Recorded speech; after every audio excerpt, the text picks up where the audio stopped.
de hiperplasia. Estos cambios regularmente no vienen solos nunca, ¿no? Casi siempre cuando hay hiperplasia hay también hipertrofia. Y agregado otras alteraciones menos significativas como factores secundarios, pero que están presentes. En el caso de la glándula prostática, muchas hiperplasias prostáticas traen como consecuencia la estasis de la secreción y en consecuencia también una propensión a tener cambios inflamatorios crónicos o agudos, incluso granulomatosos. La secreción prostática puede ser asiento de caldo de cultivo para muchas bacterias y producir infecciones crónicas o agudas o crónicas agudizadas. Entonces casi siempre la hiperplasia prostática, hipertrofia con hiperplasia prostática, está acompañado de algún cambio inflamatorio. Independientemente de cuál sea la causa del crecimiento prostático, que puede ser básicamente por dos causas. Una, el componente estromal, que son células fibromusculares, y otro que es el componente epitelial, que son una doble capa celular la que cubre los acinos pancreáticos, ¿verdad? Una capa superficial que da hacia la luz de las glándulas, que es el epitelio cilíndrico, muy alto, que es el epitelio secretor y que es el epitelio causante de la mayor cantidad de cánceres prostáticos. Cuando nosotros hablamos de cáncer prostático, casi siempre nos estamos refiriendo al epitelio superficial de los acinos, que es el que causa el cáncer prostático más común. El epitelio de los conductos que están en la región central ya para drenar hacia la uretra es un epitelio diferente al epitelio secretor de los acinos. ¿Me explico? Uno es ductal y el otro es secretor acinal. Este epitelio es infrecuente que produzca cáncer, pero también lo puede producir. ¿De acuerdo?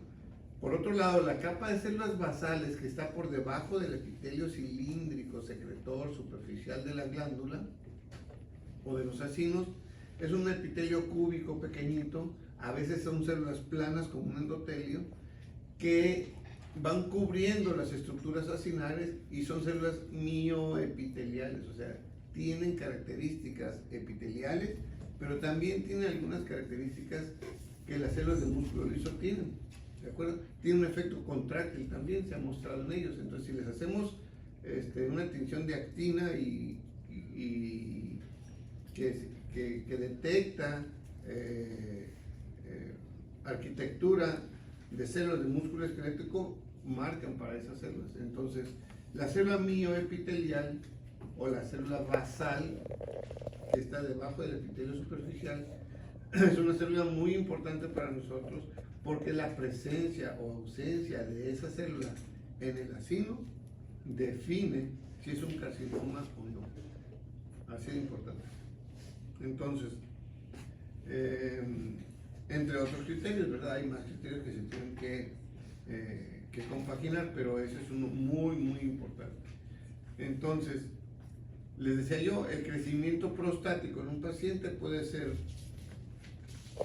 por dos causas estructurales, que sería el aumento en el epitelio, el aumento del componente epitelial acinal, en cuyo caso le llamamos hiperplasia glandular o hiperplasia adenomatosa, o el crecimiento del estroma fibromuscular, en cuyo caso le llamamos hiperplasia fibronodular. ¿De acuerdo? O pueden estar combinados ambos tipos de sobrecrecimientos y le llamamos hiperplasia fibroadenomatosa, que involucra ambos componentes. ¿De acuerdo? Obviamente puede estar crecida la glándula prostática también por un cambio inflamatorio, ¿verdad? Pero eso no es una hiperplasia ni una hipertrofia, eso es una inflamación como cualquier inflamación. ¿De acuerdo? Cuando nosotros vemos una hipertrofia o hiperplasia del estroma predominante, le llamamos hiperplasia fibronodular, y el aspecto macroscópico es este que ven aquí. Es un color blanco, amarillento, monótono, es una próstata dura, pétrea, porque no tiene casi componente epitelial. Es un nódulo muy sólido y muy compacto y muy monótono, con algunas estructuras trabeculares que no es otra cosa más de que trabéculas de músculo, de tejido fibromuscular. Cuando el componente epitelial es el que domina, lo que vemos es esto que está aquí. Un aspecto esponjoso, con pequeñas formaciones quísticas, y en cuyo caso le llamamos hiperplasia adenomatosa. Les decía yo, casi todas las próstatas crecidas tienen una hiperplasia mixta, fibronodular y adenomatosa. Independientemente de cuál sea el motivo del crecimiento, la consecuencia es la obstrucción en dos partes. Una es la obstrucción en la propia glándula, en donde causa estasis de la secreción prostática y en consecuencia dilatación, por eso se ven así estas glándulas dilatadas aquí y acá.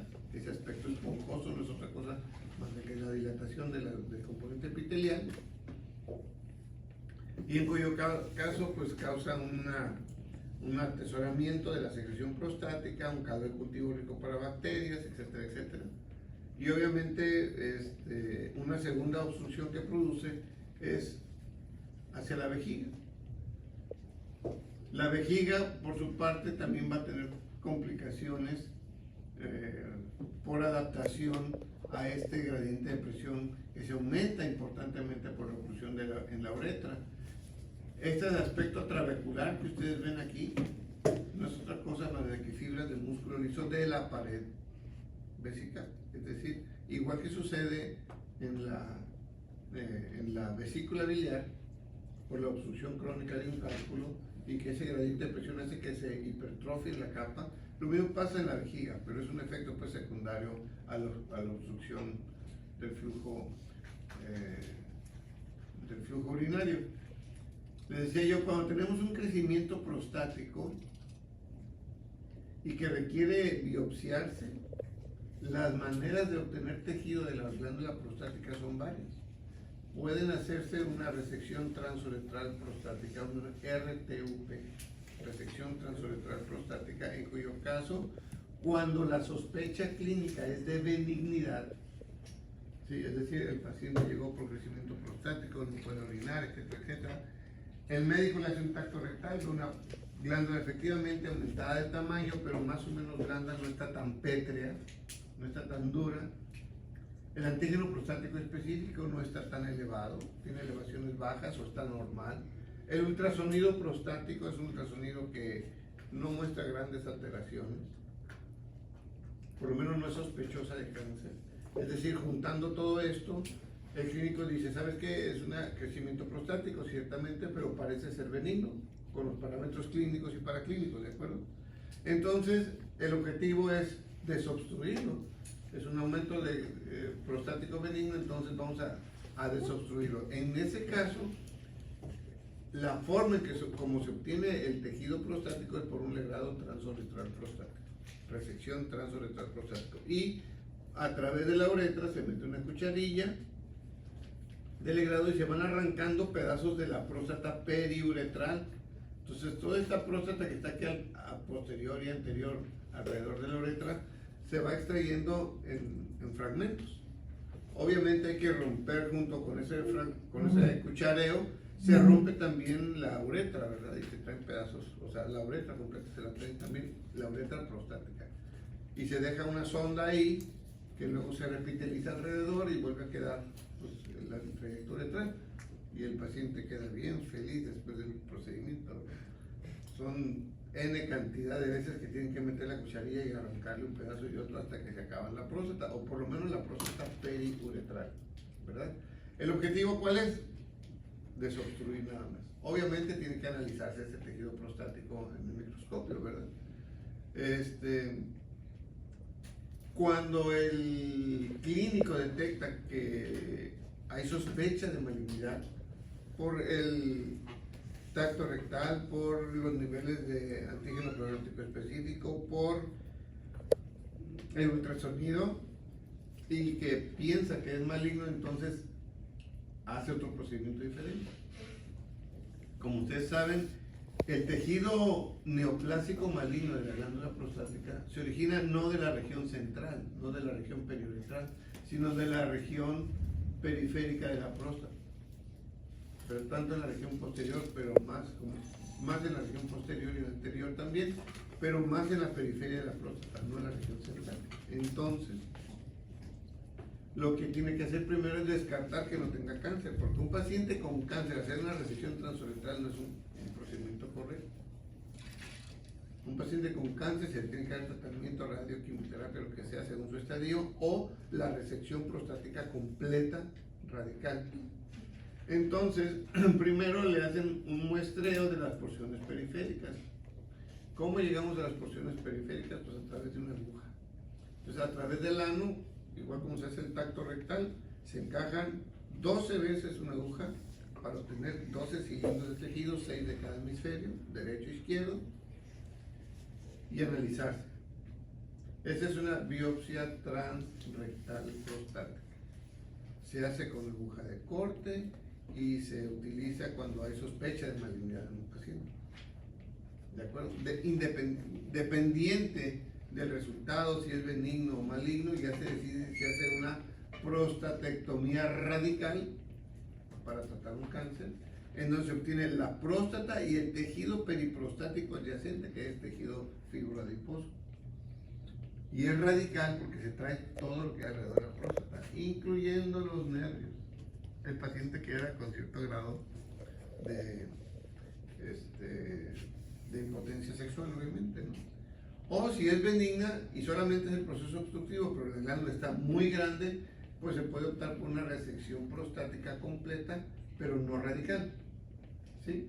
En donde solamente se quita la próstata, pero se respeta el tejido periprostático, ¿sí? Y se obtiene la próstata con el tejido periprostático o sin el tejido periprostático, dependiendo si es benigno o maligno. Entonces son esos 4 procedimientos los que se hacen regularmente en la próstata: la resección transuretral prostática, las biopsias prostáticas con aguja de corte transrectales y las 2 prostatectomías radical o simple, ¿no? Lo que van a ver ustedes en sus laminillas son una próstata obtenida por resección transuretral, en donde van a ver una fragmentación importante del tejido, como unos sucaritas o como un cornflakes. Miren ahí el pedacero, ¿sí lo ven? Sí. O un fragmento seleccionado por el patólogo de una próstata completa, en donde es un solo fragmento, pero pues más grande, ¿verdad? Ahí está. ¿De acuerdo? Entonces, esas 2 laminillas son las que van ustedes a revisar.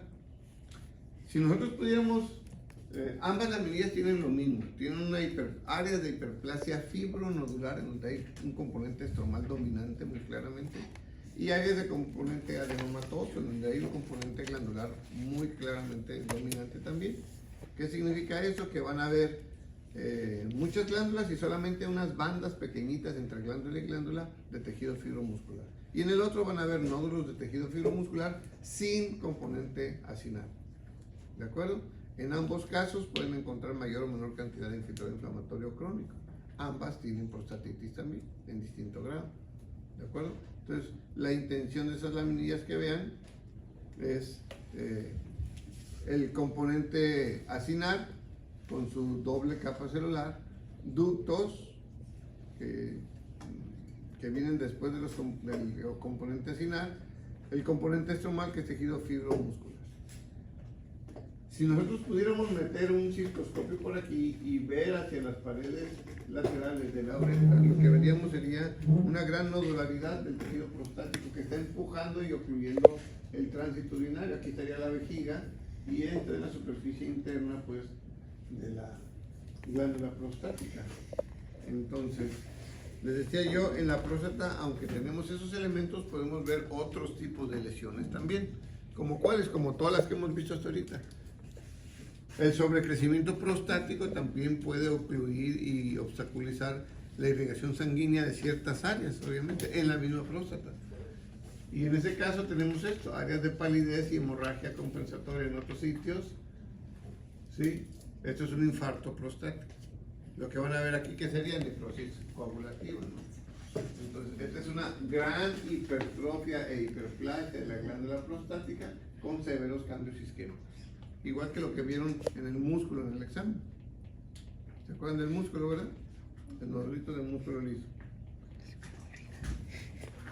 La próstata puede ocluirse no solamente por el sobrecrecimiento, sino porque también puede formar cálculos. ¿sí? El producto de la condensación de su secreción puede producir cuerpos amiláceos y también cálculos. Y aquí están. Esta es una litiasis de glándula prostática. Vean la evidencia del sobrecrecimiento prostático con áreas muy fibrosas, nodulares, y los cálculos múltiples de todo el espesor de la glándula prostática. Igualmente también puede ser presa de cambios inflamatorios, y en próstata podemos encontrar tuberculosis, inflamación aguda, inflamación crónica, cualquier tipo de cosa que encontremos en otros sitios.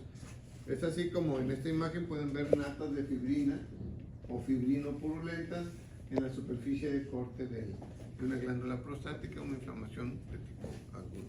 Entonces, las laminillas que van a ver son dos, ya se las comenté. En ellas hay que buscar las células epiteliales, las células basales, el estroma fibromuscular, ver áreas donde hay la distinta distribución. Algunas glándulas, algunos acinos que son normalmente de forma estelar, por el epitelio tiene protrusiones hacia la luz del acino. A veces cuando se ocluyen y empiezan a dilatarse por la secreción, se van aplanando como un globo que inflan, al cual se le acaban las arrugas y empieza a ponerse todo liso, liso, liso, y el epitelio se hace planito y chiquito. ¿De acuerdo? Entonces, todos esos cambios van a ver en la glándula prostática. Y más o menor cantidad de infiltrado inflamatorio. Ahí están las dos laminillas. Son las 146 y las 147, veanlas.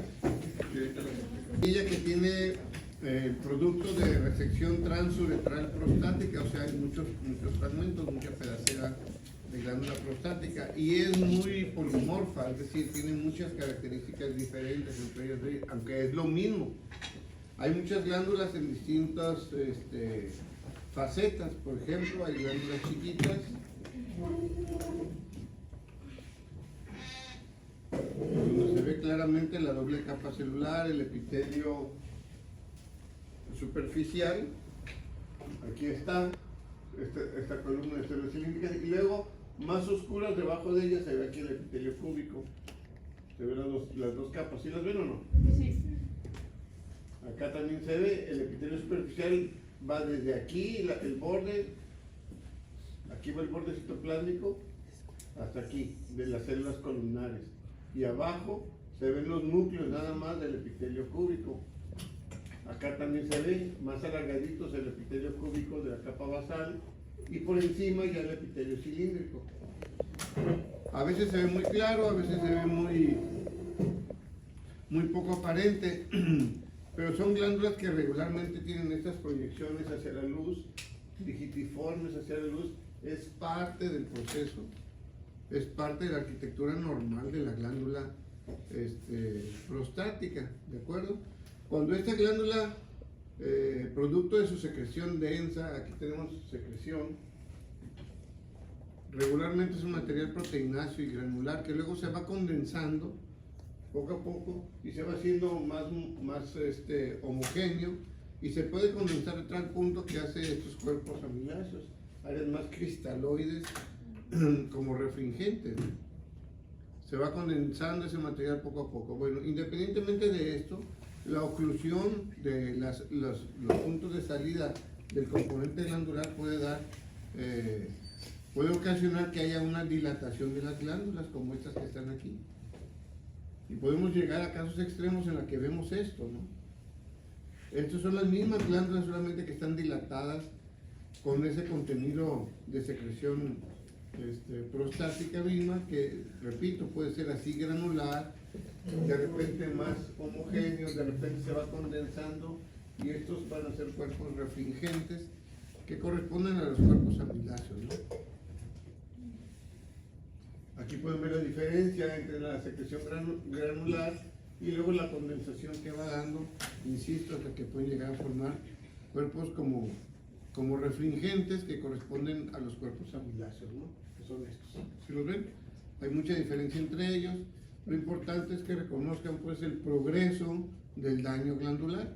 El estroma, por su lado, es de tipo fibromuscular, y vean cómo aquí hay apenas unas bandas interpuestas entre las distintas glándulas o acinos que están dispuestos. Cuando vemos esto dominando, decimos que es una hiperplasia adenomatosa, ¿de acuerdo? En esta misma laminilla encontramos en otras zonas esto que son áreas de predominio estromal, en donde está al revés, no hay glándulas, pero sí hay mucho estroma. Y si damos un paseo por esa laminilla, pues seguimos viendo lo mismo, ¿verdad? Hay extensas áreas donde domina el estroma, y si le dan mayor aumento se van a dar cuenta que, como les había dicho, son células fibromusculares. De repente parece músculo liso, de repente parece fibroblastos, pero se ven claramente los núcleos alargados en puro. ¿Sí los ven? ¿Sí? Entonces a veces parecen fibras musculares puras y a veces parecen fibroblastos más delgaditos con núcleos ondulantes incluso. La separación entre fibra y fibra, estos espacios claros, pues es edema, y podemos ver aquí el infiltrado linfocitario también. O sea, hay una inflamación con edema en ese estroma, ¿no? Si le dan menor aumento, pueden ver la diferencia en la densidad producto de ese edema. Vean lo diferente que está aquí en la densidad celular. Estos espacios claros pues son edema, con el infiltrado inflamatorio que ya les mostré, la dilatación glandular con las concreciones que vemos, más infiltrado inflamatorio en el estroma. Es decir, hay áreas en donde predomina el componente estromal, áreas donde predomina el componente glandular. Entonces es una hiperplasia mixta, una hiperplasia fibroadenomatosa con prostatitis crónica, ¿verdad? Ya vimos el infiltrado linfocitario, está muy claro, ¿no? Y esto pues es edema, producto de la misma inflamación. Les decía yo, la doble capa celular a veces es complicada verla, a veces en la dilatación de los conductos o de los acinos, el epitelio cilíndrico se va haciendo más cúbico. Este es el epitelio secretor, es el epitelio de donde se origina el cáncer. Y el epitelio cúbico, que estaba abajo del epitelio cilíndrico, se hace plano. Miren, aquí está un núcleo, aquí está otro abajo. Parece un endotelio, ¿se fijan? Ni se ve el citoplasma. Aquí está un núcleo, mírenlo. Aquí está el otro, y aquí está el citoplasma, por debajo de las células cúbicas, que eran antes cilíndricas. ¿Sí las ven? Y les decía yo, la concreción, la condensación de ese material proteináceo, que finalmente puede llegar a dar, el material proteináceo puede llegar a dar cuerpos amiláceos y hasta cálculos, ¿no? Más estroma con edema e inflamación. ¿Qué podemos esperar aquí? Que haya lo que le dé la gana, ¿verdad? Podemos aplicar los datos de malignidad de la célula epitelial superficial para diagnosticar carcinoma de próstata, y más si no le vemos células de tipo basal. Podemos aplicar los criterios de inflamación aguda y ver abscesos aquí. Podemos aplicar los criterios de necrosis coagulativa y ver aquí un infarto prostático. Podemos ver lo que sea, tuberculosis o lo que sea. La otra laminilla tiene exactamente lo mismo en distintas cantidades. Y aquí podemos apreciar el estroma fibromuscular dominante, nuevamente, vean, parece un músculo liso de la pared intestinal, ¿no? Y luego vean esto, células plasmáticas, linfocitos y de todo, ¿no? Vean aquí.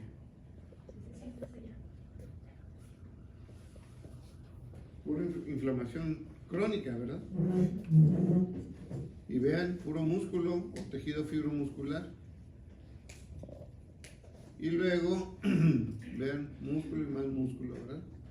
Y luego vemos estas áreas en donde está el componente glandular dominante y no hay estroma casi, ¿no? ¿Sí lo ven?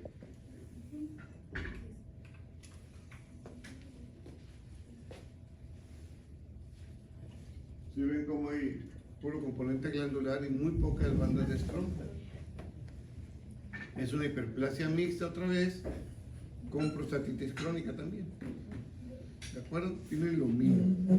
Y la tarea pues es ver el doble componente epitelial de las glándulas A veces muy aparente, a veces muy poco aparente. Aquí se ve una doble capa todavía. De núcleo, una va aquí y otra va aquí arriba. Quisiera la 45.